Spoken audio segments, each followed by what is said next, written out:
I've been working in a coal mine, going down, down. Working in a coal mine, whoop, about to slip down. Working in a coal mine, going down, down. Working, going, working, whoop, about to slip down. Working, going, working.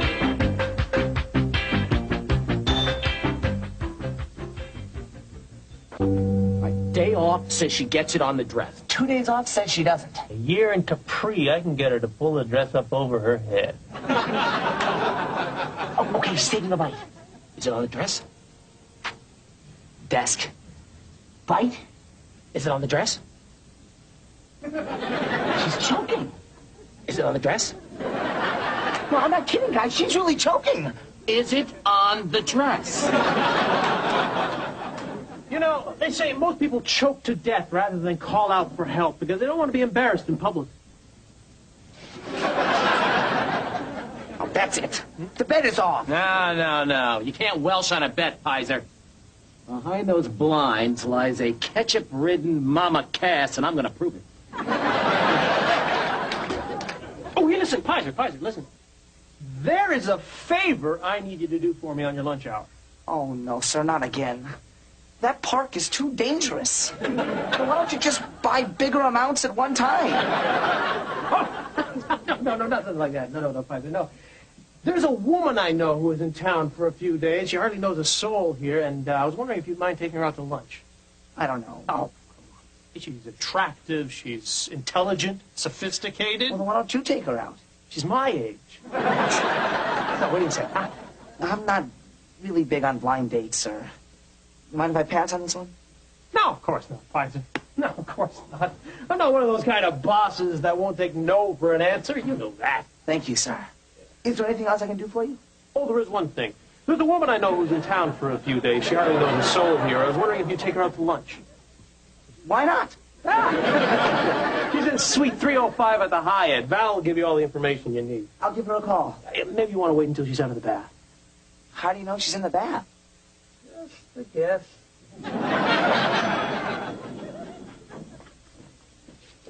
Any messages? Yes, Mr. Foley. Here you are.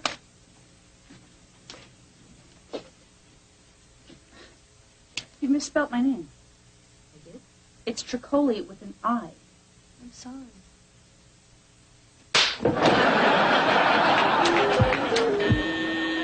Marilyn, would you, step in here a moment, please? Marilyn? Tim likes to pretend he's JFK, and I'm Marilyn Monroe. And I'm Bobby Kennedy, so let me know when I can take a crack at you. Don't you find it at all degrading? On the contrary, what I'm actually trying to do is find a harmless outlet for Tim's post-adolescent neurosis. Translation? Student loans. Attention all.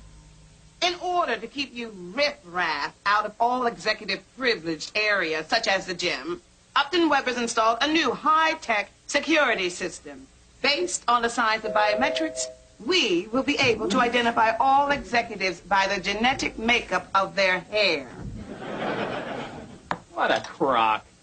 No system is that sophisticated. It's impossible to identify someone by their hair. I got a package from Val Gibson. She's the blonde. Wait a minute. Are you all just going to take this crap? Yeah, sure. I like it. Well, she may have all you little hamsters scared, but that stuff doesn't work on me. What's your problem, Tricoli? I don't like being told where I can't go. See this scar? This is when someone tried to keep me out of the executive washroom. This is when an employee tried to get into the executive washroom. Executive cafeteria, 1994. Appendix, 1988. Took it out myself. Sewed it up with blouse. See this? 1997. I was a guy.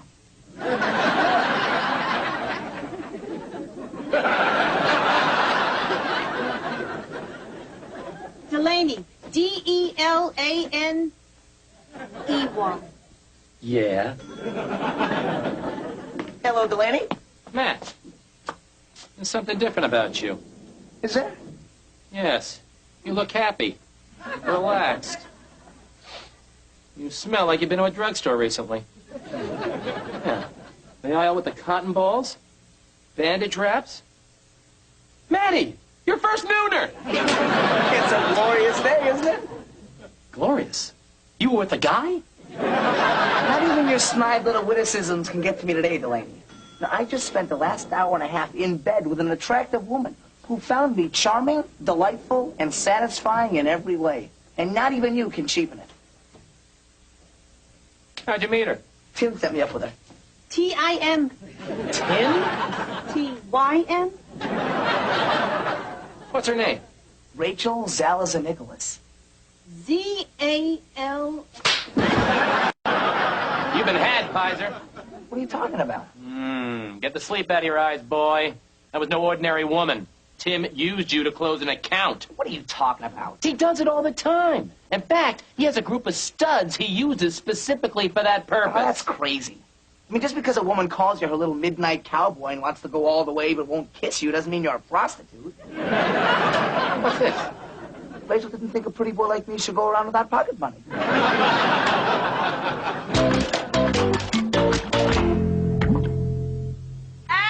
Attention all. Upton Weber deeply regrets the passing of our senior VP of Operations, Meyer Bennett, whose funeral is today for those of you who wish to attend. In honor of Meyer's memory, I'd like to ask you all to observe a moment of silence while I pass out applications for his job. Hey! What's the matter with you people? Can you hear what she just said? One of our own has died. The man had a wife. The man had a family. The man has hair?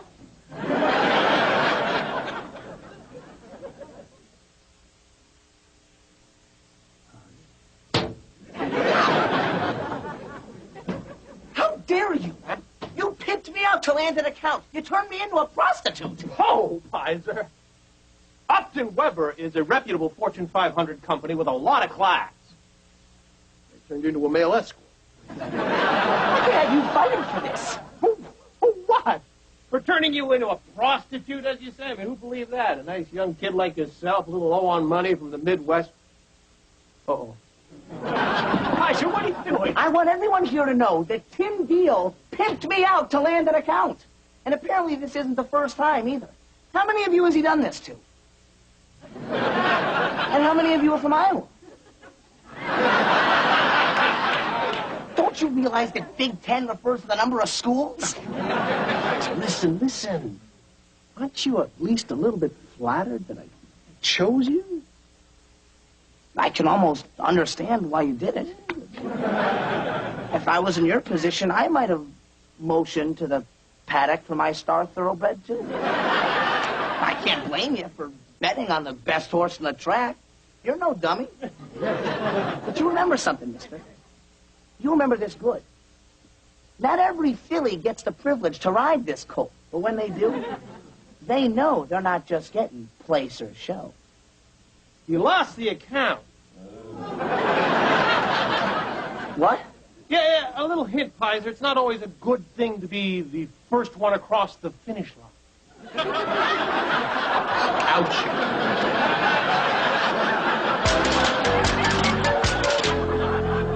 Understand how I lost the account. I mean, I can tell when a woman is lying to me, and she said I was really sexy. Well, you are kind of sexy, Matt. See? Thank you. You really can't tell, can you? Patience!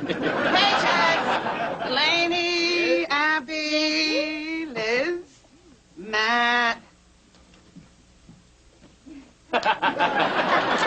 This isn't funny. Using sex to get clients is morally reprehensible.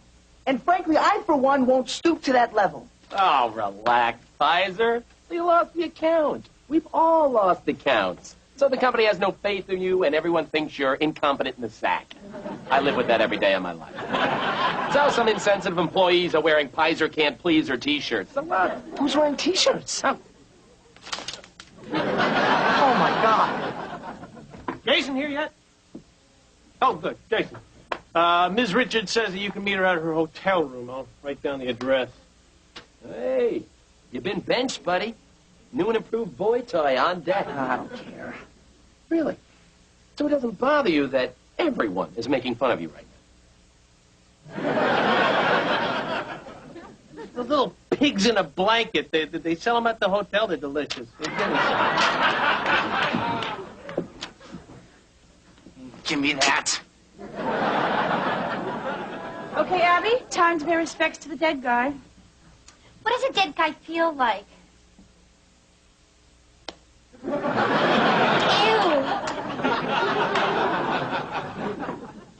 Delaney, where are you going? To settle a bet. Where'd everybody else go? Liz and Abby went to shave a dead guy. Matt went to a hotel room to prove his manhood. Wednesdays are always very busy around here. Why did Pizer go to a hotel? I think the little guy's still upset over losing Rachel's account. I think he took this as an opportunity to redeem himself. Yeah, but Ms. Richards is donating money to a charity Upton Weber is heading up. She was concerned about where the money was going. I was sending Jason over there to explain it to her. She's not expecting sex. Oh, good, then she won't be disappointed.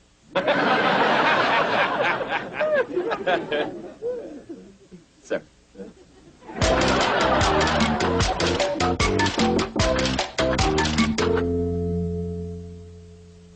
I'm here to see Mrs. Richards. I'm Mrs. Richards. Is there a Mrs. Richards Jr.? No, just me. Oh, well, I'm Matt Pizer from Upton Weber. And I'm thrilled to be here. So, come on, let's get this over with. Wait a minute. I like doing these things nice and slow. Oh, God. After all, I'm thinking of giving $100,000. We should have brought props. Before I write you a check, let's be specific about exactly what I'm getting. What, you want to see it? Please describe it. It's always nice to know as much as you can about such a massive endeavor. From your lips to God's ears, lady. Oh, Matt, you don't mind if my daughter Lisa joins us, do you? Oh, this might be fun. Oh, and my husband's here, too. What is this, Rod Stewart's hot tub? So, what do we do first?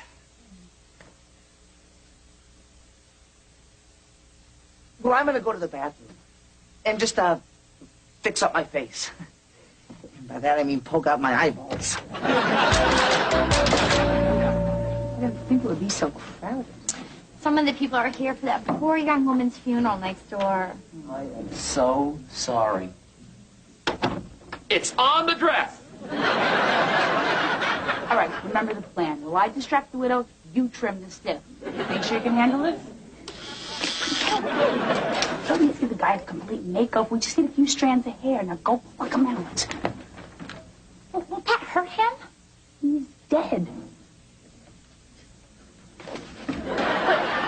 What if whenever he died of being bald? Well, then get some chest hair. What if he doesn't have any chest hair? Well, then head south of the border. Well, what if he has alopecia, the no hair disease? What's your answer then, Liz? You think you know everything. You think you can just go around desecrating caskets for executive hair.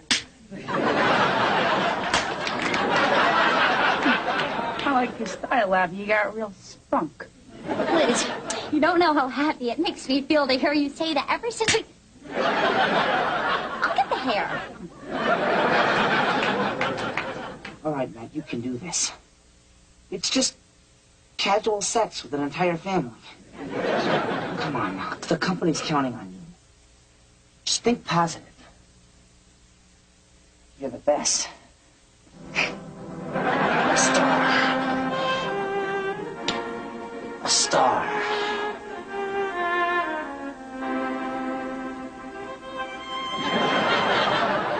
Mrs. Bennett, we're so sorry. Abby, why don't you go take one look at Mr. Bennett? I'm going to miss your husband so much. It's not fair. He was such a wonderful man, so caring and with such a big heart. What? Did I say the wrong thing? Oh, that's what killed him. He had an enlarged heart. Oh, Mrs. Bennett, I'm so sorry. I didn't know. Oh, Meyer! Oh, I miss you so! Oh, if I could only hold you in my arms one last time! You all right, miss? She's just upset. Abby, it's time to let Meyer go.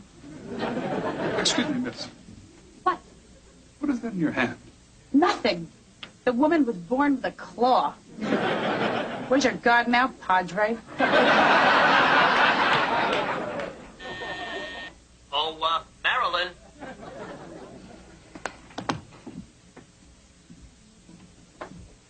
Yes.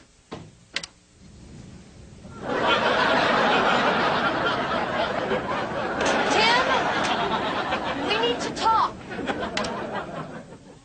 You, called me Tim. Yes, I did. You're not going to be JFK anymore. Have I been shot? No, Tim. The game is over. Why? What started out as an amusing diversion has grown very old. You need to stop. And, what if I don't?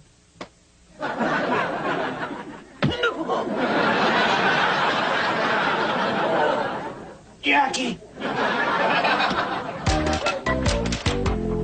Okay, I'm ready. You, get on the bed. You, get on the bed. And you, here's $20. Go out and get us some burgers. Look at you, too. I'm trying to earn that money, lady. Now, come on, take off your blouse. The money is a donation to Upton Weber Charities to help the mentally disturbed. Well, duh. I mean, that's why they sent me. I'm one of the mentally disturbed people that your money is going to help. So thank you, Mrs. Richards. Oh, that's a pretty strong grip you got there. You've been working out. What kind of people does that company hire? All right, the truth is I'm not mentally ill. And I'm not a pervert. You know, Upton Weber is a highly reputable company. You know, if you just call my boss, he'll explain to you that this was all a big misunderstanding. Dial him directly.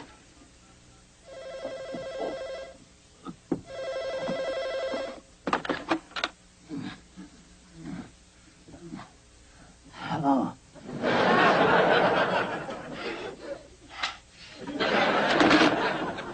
Get out. Come back in an hour. We'll swing.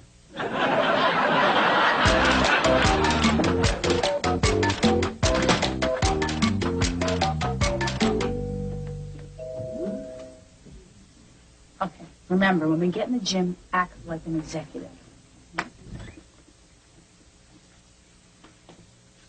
You are sure. Hey, Isidro. Isn't he a janitor? Hey, Scotty. He's from the mailroom. Howdy, ladies. How the hell did these schmoes get in our executive gym?